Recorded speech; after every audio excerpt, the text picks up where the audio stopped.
millions de personnes étaient rivées à leurs écrans et ont vu, en direct, un garde du corps de 130 kilos s'agenouiller devant un homme 2 fois plus petit et plus léger que lui. Tout cela n'a duré que 4 secondes.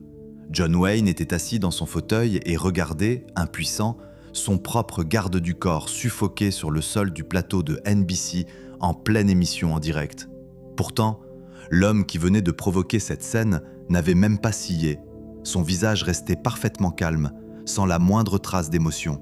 L'émission du soir de Johnny Carson en 1971 n'était pas une simple émission de télévision. C'était un véritable rituel national que toute l'Amérique attendait avec impatience chaque semaine.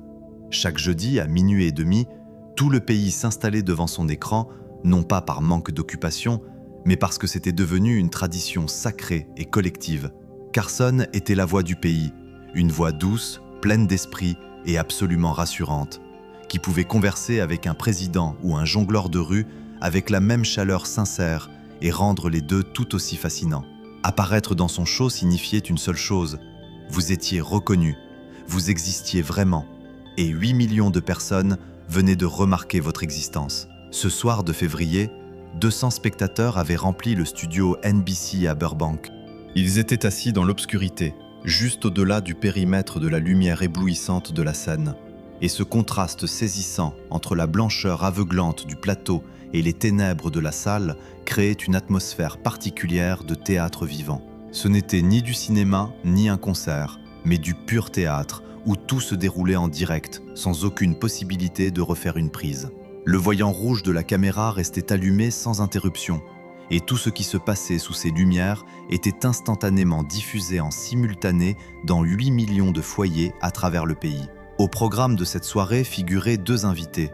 Le premier était Bruce Lee, instructeur d'arts martiaux et acteur, dont le visage apparaissait déjà occasionnellement à la télévision, mais que la grande Amérique ne connaissait pas encore vraiment en profondeur. Il n'était ni une superstar, ni une légende, simplement un homme fascinant aux mouvements inhabituels et à la philosophie singulière. Carson comptait le présenter à son public de manière accessible, comme il expliquait toujours l'inconnu, avec un sourire, sans précipitation et avec la bonne question au bon moment. Le deuxième invité était John Wayne, et là, c'était une toute autre histoire. En 1971, John Wayne était un monument vivant. Avec 3 décennies de western à son actif, son visage était plus familier aux Américains que celui de leurs propres voisins. Lorsqu'il entrait dans le studio vêtu de son célèbre chapeau de cow-boy, de son costume gris et de ses bottes, la réaction du public était différente de celle réservée aux autres invités. Ce n'était pas seulement des applaudissements, mais un murmure presque révérencieux de respect. Il s'installa dans le deuxième fauteuil et attendit patiemment la fin du segment avec le jeune Chinois. Il était venu promouvoir son nouveau film. C'était une visite de routine, et tout se déroulait comme prévu. De son côté, Bruce Lee démontrait son célèbre coup d'un pouce, ce légendaire coup d'une seconde sans élan visible qui projetait son adversaire en arrière. Il expliquait les principes du Jeet Kune Do et répondait calmement aux questions de Carson. Le public observait avec un mélange de curiosité légère et de scepticisme. Un petit homme asiatique en chemise sombre, calme, peu loquace et sans aucun mouvement superflu. Il n'essayait pas d'impressionner qui que ce soit, il répondait simplement aux questions. Mais derrière les coulisses, une personne observait tout cela d'un œil complètement différent. Et personne dans le studio ne se doutait encore que cet homme allait, en l'espace de quelques minutes seulement, tout changer radicalement. Victor Kane se tenait derrière les coulisses et fixait l'écran du moniteur. 1,93 m, 134 kg de muscles et de poids vifs. 2 ans passés à assurer la protection personnelle de John Wayne. Ancien policier militaire à la mâchoire carrée et à la coupe de cheveux qui visiblement n'avait pas changé depuis l'armée. En 2 ans aux côtés de Wayne, il l'avait sorti d'une douzaine de situations désagréables. Fan trop insistant, provocateur ivre, journaliste qui ne comprenait pas le mot « non ». Chaque fois, Victor se contentait de se placer entre eux et son employeur, et le problème se réglait de lui-même. Non pas parce qu'il faisait quelque chose de particulier, mais simplement parce qu'il était exactement le genre d'homme qu'on ne touche pas. Il regardait le moniteur et voyait ce petit homme asiatique qui expliquait quelque chose à Carson tout en faisant de temps en temps des gestes avec les mains. Le son derrière les coulisses arrivait en sourdine, en arrière-plan, et Victor distinguait à peine les mots, il ne voyait que l'image. Son employeur, une légende vivante du cinéma américain qui avait tourné plus de 170 films, était assis là et attendait son tour pendant que ce type faisait des démonstrations à la salle. Victor haussa les épaules, un geste habituel chez lui qui signifiait une seule chose, ça suffit. Personne derrière les coulisses n'eut le temps de l'arrêter. Il franchit simplement le rideau et sortit sur scène. Le premier à le remarquer fut l'assistant réalisateur près de la caméra latérale. Il leva la main pour donner un signal et se figea à mi-geste, ne sachant plus quoi indiquer exactement. Le caméraman de la caméra centrale recula légèrement, essayant par réflexe de garder à la fois les invités et cette nouvelle silhouette imposante dans le cadre. Dans la régie, le réalisateur vit sur son moniteur une énorme silhouette traverser la scène éclairée et lâcha une phrase qui, heureusement, ne passa pas à l'antenne. La salle ressentit le malaise avant même de le comprendre. Les 200 personnes plongées dans l'obscurité cessèrent simultanément de chuchoter, pas parce que quelqu'un avait demandé le silence, mais parce que quelque chose dans l'air avait changé. La femme au 3e rang, qui se penchait une seconde plus tôt vers sa voisine, se redressa brusquement. L'homme au 5e rang posa son programme sur ses genoux. Personne n'aurait su expliquer pourquoi, mais tout le monde sentait instinctivement que quelque chose n'allait pas. Le corps avait réagi avant l'esprit. Carson remarqua Victor au milieu d'une phrase. Il était en train de poser une question à Bruce sur ses méthodes d'entraînement quand, du coin de l'œil, il capta la présence d'une silhouette qui n'avait rien à faire sur scène. Sa bouche continuait encore à formuler la question, mais son regard avait déjà basculé. Carson tourna lentement la tête, suivit le mouvement de Victor et leva les yeux vers le régisseur de plateau avec une interrogation muette sur le visage. Le régisseur ne savait pas non plus. Il se dirigeait déjà vers le bord de la scène, mais Victor avançait rapidement et personne n'eut le temps de l'intercepter. En 30 ans d'émission en direct, Carson avait tout vu. Des invités ivres, des invités qui perdaient connaissance dans leur fauteuil, des invités qui fondaient en larmes sans prévenir. Mais qu'un inconnu sorte simplement sur scène en plein milieu d'une émission en direct, cela ne s'était jamais produit. Bruce sentit son approche avant même de le voir. Assis à moitié tourné vers Carson, il se leva simplement du canapé, avec fluidité, sans précipitation, comme se lèvent les hommes qui ont l'habitude de toujours savoir ce qui se passe derrière leur dos. Il se mit debout, pivota et regarda Victor. Rien dans sa posture ne changea, ni tension, ni signe visible de préparation. Les bras le long du corps, le regard calme, les épaules détendues. De l'extérieur, cela paraissait presque étrange. Un homme massif à l'intention clairement agressive marchait droit sur lui, et Bruce se contentait de rester là, debout, et d'attendre, comme on attend un bus. Victor s'arrêta à 2 pieds de lui, le toisa de toute sa hauteur et déclara d'une voix suffisamment forte pour que les micros captent chaque mot « Ça suffit avec ces conneries de kung-fu. Monsieur Wayne est là pour parler de son vrai film, de son vrai travail, pas de ces danses ridicules. » Dans la salle, quelques personnes eurent un hoquet de surprise, surtout celle assise le plus près qui avait entendu les premiers mots. Ce son se propagea dans les rangs comme une vague courte. La femme au 3e rang porta la main à sa bouche. 2 hommes au milieu de la salle échangèrent un regard où se lisait la même expression, celle qu'on a quand on voit quelque chose d'impossible et qu'on n'a pas encore décidé comment réagir. Carson sortit de derrière son bureau, un geste rare qui arrivait presque jamais à l'antenne. Le bureau était son territoire, son point de contrôle.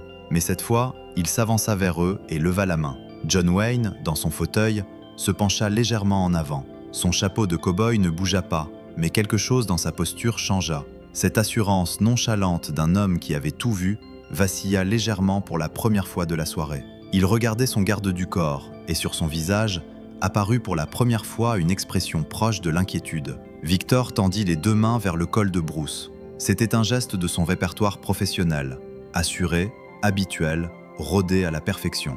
C'est ainsi qu'il saisissait les gens quand il fallait les déplacer. Une prise complète, une pression ferme.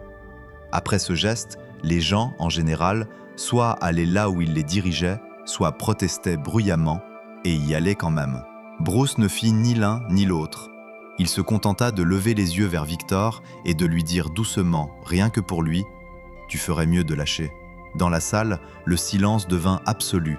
Ce silence particulier quand 200 personnes retiennent leur souffle en même temps. Carson se figea à 3 pieds d'eux, la main levée et la bouche entr'ouverte. En 30 ans, il avait toujours eu une réponse à tout. Cette fois, Il n'en avait aucune. Victor esquissa un sourire, pas méchant, simplement le sourire de quelqu'un qui entend quelque chose d'évidence absurde, et serra les doigts plus fort. Bruce attendit une seconde, puis une autre, et murmura encore plus bas, à peine audible, « Dernière chance ». Victor répondit par un seul mot, « Force-moi ». Les mains de Bruce Lee se mirent en mouvement. Il n'y eut aucun élan, aucune mise en garde. En une seule seconde, ses doigts trouvèrent exactement les poignets de Victor, avec une précision chirurgicale, comme s'il avait répété ce geste 1000 fois et savait d'avance où se trouvait précisément ce qu'il cherchait. Victor ressentit une pression à des points dont il ignorait jusqu'à l'existence. Ce n'était pas de la douleur, mais quelque chose de bien plus profond, qui allait directement jusqu'au nœud nerveux où se rejoignent les faisceaux de fibres contrôlant les doigts. Ses mains s'ouvrirent d'elles-mêmes, pas parce qu'il avait décidé de les ouvrir, mais simplement parce qu'elles s'ouvrirent, comme une porte qui cède quand on appuie sur le bon bouton. Ses doigts se desserrèrent, le col glissa hors de sa prise, et pendant plusieurs instants de totale confusion, Victor fixa ses propres mains sans comprendre pourquoi elles ne lui obéissaient plus. Carson vit tout cela. Il se tenait à 3 pieds de distance et observa chaque mouvement dans les moindres détails. Plus tard, il raconterait qu'à cet instant précis, il avait eu l'impression que quelqu'un venait d'éteindre les lois de la physique. Le deuxième mouvement de Bruce Lee fut tout aussi silencieux et maîtrisé. Sa main droite partit en un coup direct dans le plexus solaire de Victor. Pas un geste ample, pas un swing avec élan.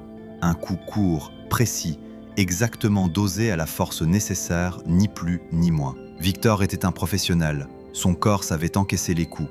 Il en avait reçu pendant ses entraînements. Il savait comment se contracter, comment absorber l'impact. Mais ce mouvement, il ne le vit même pas arriver. Il était déjà à l'intérieur de sa garde avant que sa garde ait eu le temps de réagir. Le diaphragme de Victor se contracta violemment. Tout l'air sortit d'un seul coup dans un bref expire, après lequel plus aucun inspire ne suivit. Son corps avait oublié comment respirer. Ses genoux commencèrent à plier, non pas à cause de la douleur, mais parce que son système nerveux avait reçu un signal auquel il ne s'attendait pas et avait momentanément coupé le contrôle des membres inférieurs. Victor tenta de rester debout. Ses jambes refusèrent.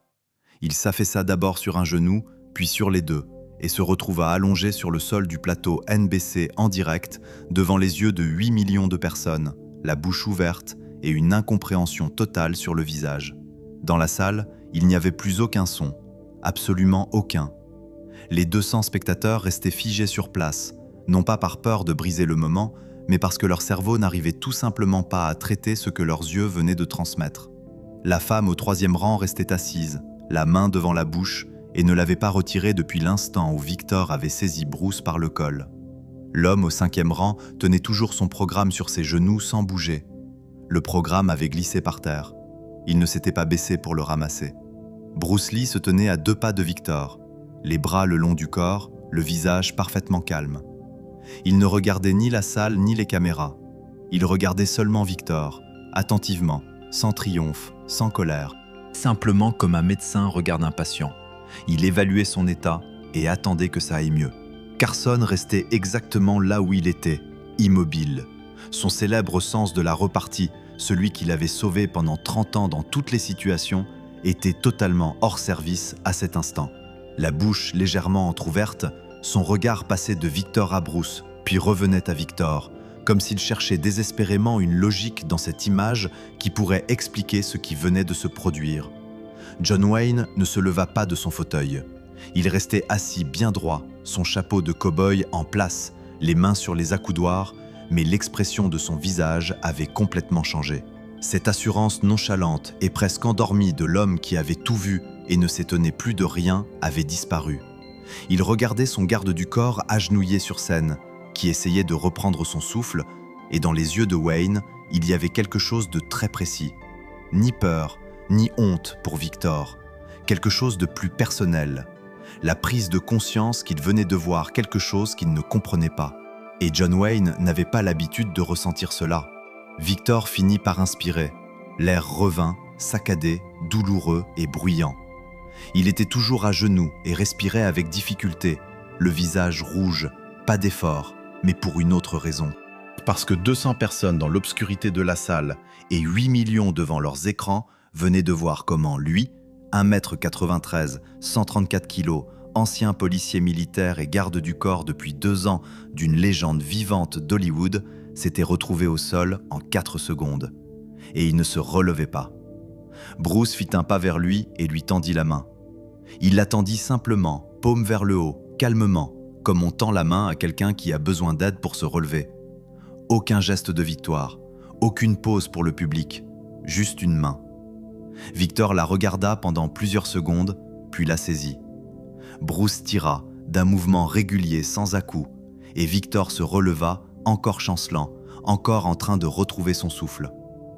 Ils se tenaient à 2 pieds l'un de l'autre, et Bruce lui dit doucement, pas pour les micros, « Vous êtes très fort, mais la force sans contrôle est dangereuse, surtout quand on l'applique à quelqu'un qu'on ne comprend pas. » Victor ne répondit pas. Il se contenta de le regarder. Il n'y avait plus de mots. Carson finit par bouger. L'instinct professionnel prit le dessus sur le choc. Il se tourna vers la caméra, ouvrit la bouche et déclara d'une voix où l'on percevait encore ce qui venait de se passer. « Nous allons faire une petite pause publicitaire. Nous revenons tout de suite. » Le voyant rouge de la caméra s'éteignit. L'antenne passa en pause. Et dans le studio, où régnait un silence absolu quelques instants plus tôt, tous les sons explosèrent d'un seul coup. Voix, mouvements, pas rapides sur le sol, rires nerveux dans la salle et la voix de l'assistant réalisateur dans les casques. Les 200 personnes expirèrent en même temps et se mirent à parler, tous en même temps, en se coupant la parole. Et dans ce chaos de voix, il n'y en avait pas une seule qui essayait d'expliquer ce qui s'était passé. Parce qu'il n'y avait pas d'explication. Il n'y avait que l'image qu'ils venaient de voir de leurs propres yeux. Un homme immense. 4 secondes. Le sol de la scène. Et Bruce Lee debout au-dessus de lui, la main tendue, calme, comme si rien d'extraordinaire ne venait de se produire. Le lendemain matin, les téléphones de NBC n'arrêtaient plus de sonner. Des milliers d'appels, pas des plaintes, mais des questions. Qui est cet homme? Qu'est-ce qu'il a fait? Comment est-ce possible? Les journaux sortirent avec des titres que les rédacteurs avaient écrits dans l'urgence, car personne n'avait trouvé de formulation plus juste. Un garde du corps humilié en direct à la télévision. Un maître des arts martiaux met un bodyguard à terre en 4 secondes. L'équipe de NBC diffusa la séquence le lendemain aux actualités, et les audiences de ce journal dépassèrent celles de la moitié des programmes de prime time de la semaine. Ceux qui n'avaient pas vu le show de Carson regardèrent la rediffusion et refusèrent d'y croire. Ceux qui l'avaient vu en direct appelèrent ceux qui l'avaient manqué, et eux non plus n'y crurent pas. Puis ils regardèrent la vidéo une seconde fois, et malgré tout, ils ne parvenaient pas à expliquer ce qui était exactement arrivé aux mains de Victor pendant la première seconde. Victor Kane disparut très vite et définitivement de l'espace public.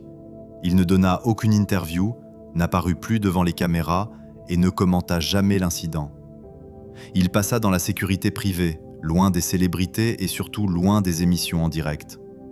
John Wayne le renvoya le soir même, juste derrière le plateau, en quelques mots brefs et sans fioritures, et cette décision, Wayne ne la remit jamais publiquement en question. Carson invita Bruce 3 fois supplémentaires dans son émission. À chaque fois, les audiences explosèrent, et à chaque fois, Carson revenait, avec prudence, sur cette nuit de février, comme on revient sur quelque chose qui n'a toujours pas été complètement compris. Après ce soir-là, l'Amérique regarda les arts martiaux d'un tout autre œil. Plus comme un exotisme ou un simple truc de cinéma, mais comme quelque chose de réel, qui obéit à ses propres lois et n'a besoin d'aucune explication. Les studios commencèrent à appeler Bruce bien plus souvent. Les propositions prirent une toute autre envergure. Ce qu'il construisait depuis des années, lentement, méthodiquement, à travers chaque interview et chaque démonstration, bascula soudain d'un seul coup. Parce que 8 millions de personnes avaient vu une seule image très précise et l'avaient gravée à jamais dans leur mémoire. 8 millions de personnes avaient regardé un garde du corps de 130 kilos s'agenouiller devant un homme 2 fois plus petit que lui. Victor Kane pensait venir sur scène pour éliminer une gêne. Il venait en réalité d'éliminer le dernier doute. Le lendemain matin, les téléphones chez NBC n'arrêtaient plus de sonner. Des milliers d'appels entraient, non pas pour se plaindre, mais pour poser des questions brûlantes. Qui est cet homme? Qu'a-t-il fait exactement? Comment une telle chose est-elle possible? Les journaux parurent avec des titres rédigés dans l'urgence, car personne n'avait trouvé de formulation plus percutante. Un garde du corps humilié en direct à la télévision. Un maître des arts martiaux met un colosse à terre en 4 secondes.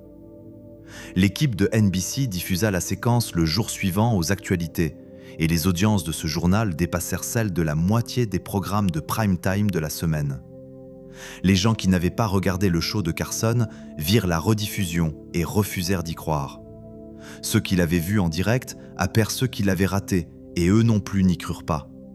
Puis ils regardèrent la vidéo une nouvelle fois, et malgré tout, ils ne parvenaient toujours pas à expliquer ce qui s'était exactement passé avec les mains de Victor lors de la première seconde. Victor Kane disparut très vite et définitivement de l'espace public. Il ne donna aucune interview, n'apparut plus devant les caméras et ne fit aucun commentaire.